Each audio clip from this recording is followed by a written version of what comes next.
आज की क्लास में हम बात करने वाले हैं ड्रॉप कैप्स और using word art and templates के बारे में। तो सबसे पहले मैं आपको बता देता हूँ वर्ड आर्ट क्या है। तो वर्ड आर्ट भी ग्राफिक्स सेक्शन का ही एक ऑप्शन है जिसके द्वारा आप वर्ड आर्ट में जो वर्ड पे आप जो पेजेस यानी फ्रंट पेजेस बनाना चाहते हैं उसमें ये एक मददगार साबित होता है। कहने का मतलब ये है कि ग्राफिक्स का हिस्सा रहेगा ये।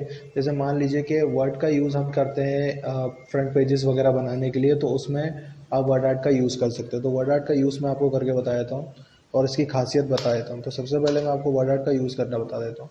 तो इंसर्ट मेन्यू के अंदर आपको यहाँ मिलेगा वर्ड आर्ट। तो यहाँ से मैं वर्ड आर्ट चूज़ कर ले रहा हूँ और यहाँ पर लिख ले रहा हूँ, कोई भी वर्ड लिख ले रहा हूँ। तो मैंने यहाँ पर लिख लिया, ठीक है।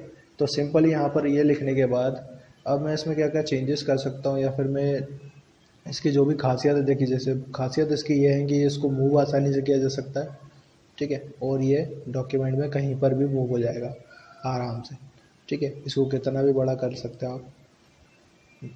शेप का साइज़ बढ़ाना चाहो शेप का साइज़ बढ़ा सकते हो, फ़ॉन्ट का साइज़ चाहो तो फ़ॉन्ट का साइज़ बढ़ा सकते हो।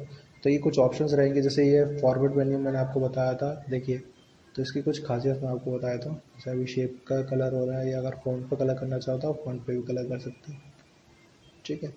और इसमें एक ऑप्शन होता है ट्रांसफॉर्म। तो इससे आप आराम से ट्रांसफॉर्म कर सकते हैं कुछ इस तरीके से, ठीक है। अगर आपको साइज़ और बढ़ाना है तो आप यहाँ से साइज़ और बढ़ा सकते हैं कुछ इस तरीके से, और ये उतना ही बैंड हो जाएगा, ठीक है। तो ये वर्ड आर्ट होता है जिसके द्वारा आप है ना यूज़ करके आप कोई भी फ्रंट पेज तैयार कर सकते हैं। नेक्स्ट मैं आपको बताने जा रहा हूँ ड्रॉप कैप। तो ड्रॉप कैप एक ऐसा ऑप्शन है जिसे हम आर्टिकल्स वगैरह में, न्यूज़पेपर्स वगैरह में देखते रहते हैं। तो सिंपली मैं क्या करने वाला हूँ, यहाँ पर एक पैराग्राफ टाइप करने वाला। तो मैंने यहाँ पे एक पैराग्राफ ले लिया डमी टेक्स्ट का, ठीक है। तो ये पैराग्राफ आ गया। अब मैं चाहता हूँ कि इसका जो फर्स्ट वर्ड है वो थोड़ा सा बड़ा हो जाए। कैसे बड़ा करें, तो उसका तरीका कुछ ऐसा रहेगा, वो ड्रॉप कैप के द्वारा होगा।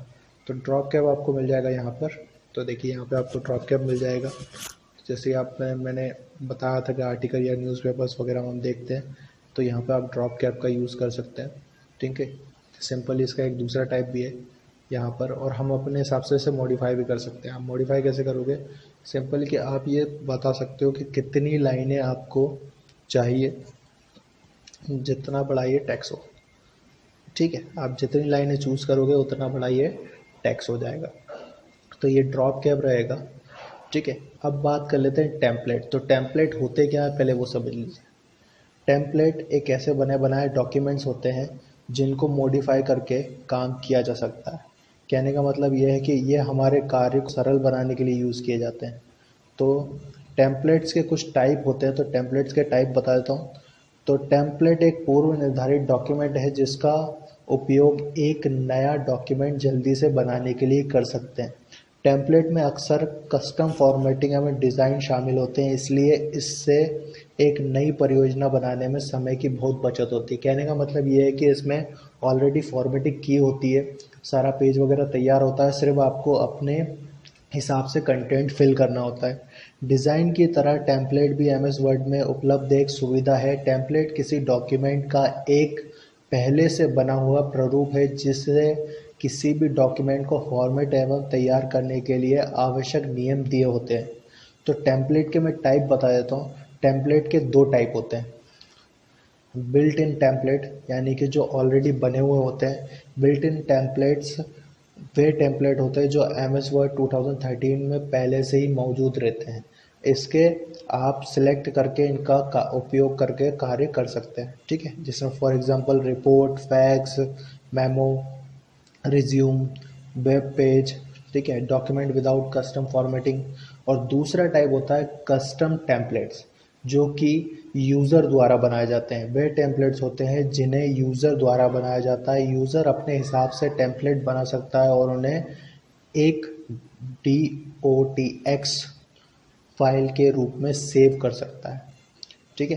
तो एमएस वर्ड में टेम्पलेट बनाने के लिए आपको करना क्या होता है, सिंपली आप जाएंगे यहाँ पर। अगर टेम्पलेट आपको खोलना है तो पहले आप जाएंगे न्यू में, यहाँ पे आपको अलग अलग टेम्पलेट्स मिल जाएंगे, ठीक है। उसके बाद ये बने बनाए टेम्पलेट्स आपको यहाँ मिल जाएंगे। अगर आप इनमें से नहीं बनाना चाहते हो या फिर आप खुद से बनाना चाहते हो तो सिंपली आपको करना क्या होगा, जैसे मान लीजिए कि मैंने ये फाइल जो बनाई है वो मान लीजिए एक टेम्पलेट है। अब उसको सेव कैसे करोगे, template as a template save हो, तो यहाँ पर आप जाओगे सेव में, तो यहाँ पे आपको ऑप्शन मिलेगा सेव।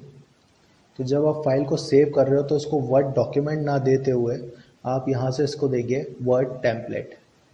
ठीक है, तो वर्ड टेम्पलेट दे देंगे तो ये देखिए कस्टम ऑफिस टेम्पलेट में आपको पहुँचा देगा। कस्टम ऑफिस टेम्पलेट में आप पहुँच जाओगे और इसको सेव कर दोगे। तो जैसे मान लीजिए मैंने ये सेव कर दिया इसको यूजिंग वर्ड आर्ट के नाम से। ठीक है, अब ये सेव हो गया। तो अब मान लीजिए मुझे कुछ इसमें चेंजेस करने हैं, एक्सप्लोरिंग करनी है, मॉडिफाई करना है, तो कैसे करूँगा, तो वो सिंपली क्या करूँगा, मैं सबसे पहले चेक कर लेता हूँ मैं यहाँ पे यूजिंग वर्ड टेम्पलेट के नाम से, तो सर्च कर लेते हैं। तो सर्चिंग ऑप्शन नेट के बगैर खुलेगा नहीं, तो हम क्या करते हैं, चेंजेस करने के लिए जाते हैं यहाँ पर पर्सनल। देखिए पर्सनल में मेरा जो टेम्पलेट है वो दिखाई दे रहा है। ठीक है, तो ये मैंने वापस ऑन कर लिया।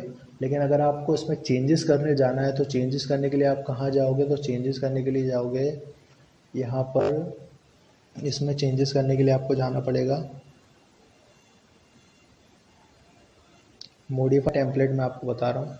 तो इसमें चेंजेस करने के लिए आपको सबसे पहले जाना है न्यू में, उसके बाद फाइल टैब पे आप जाएंगे। फाइल टैब में आपको यहाँ मिलेगा रीसेंट डॉक्यूमेंट।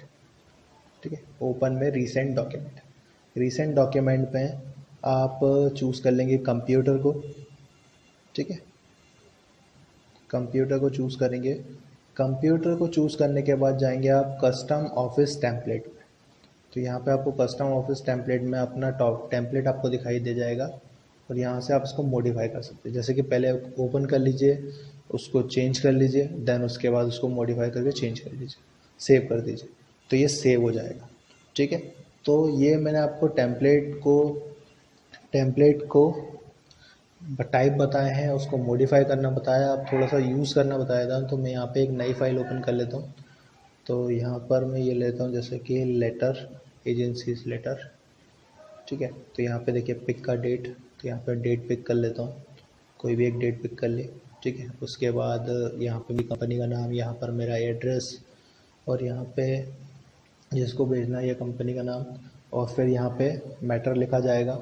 ठीक है, आप इसको हटाकर खुद का मैटर भी टाइप कर सकते हो, जैसे देखिए मैंने हटा दिया यहाँ पे, और उसके बाद यहाँ पर सेव कर दूंगा मैं इसको अपने हिसाब से, तो ये मेरे लिए तैयार हो जाएगा। अब इसमें फ़ायदा क्या हुआ वो चीज़ मैं आपको बता देता हूँ। ऑलरेडी डेट का कॉलम मिल रहा था, नाम का ऑप्शन मिल रहा था, ऑलरेडी हमें डिज़ाइन किया हुआ मिल रहा था। तो ये इसके फ़ायदे हैं टेम्पलेट के, जिसको आप यूज़ करके आप इसमें अपने हिसाब से एडिटिंग कर सकते हैं। तो ये कुछ ऑप्शंस मैंने आपको बताए, नेक्स्ट क्लास में मैं आपको आगे बताने वाला हूँ।